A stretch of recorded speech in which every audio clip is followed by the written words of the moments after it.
নির্বাচনকে সামনে রেখে অন্তর্বর্তী সরকার সারা পৃথিবী থেকে পর্যবেক্ষকদের আহ্বান করেছে বলে জানিয়েছেন পররাষ্ট্র উপদেষ্টা মোহাম্মদ তৌহিদ হোসেন।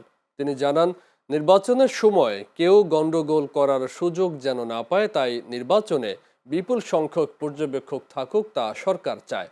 আজ ভোলা সরকারি স্কুল মাঠে ত্রয়োদশ সংসদ নির্বাচন ও জুলাই জাতীয় সনদ বাস্তবায়নের উপর প্রচারণার ভোটের গাড়ি ক্যারাভ্যান উদ্বোধন অনুষ্ঠানে তিনি এসব কথা বলেন। বিশেষভাবে অনুরোধ জানাচ্ছি তরুণ সমাজ, নারী ভোটার এবং প্রথমবারের ভোটারদের প্রতি, আপনারা এগিয়ে আসুন, প্রশ্ন করুন, জানুন, বুঝুন এবং ভোট দিন।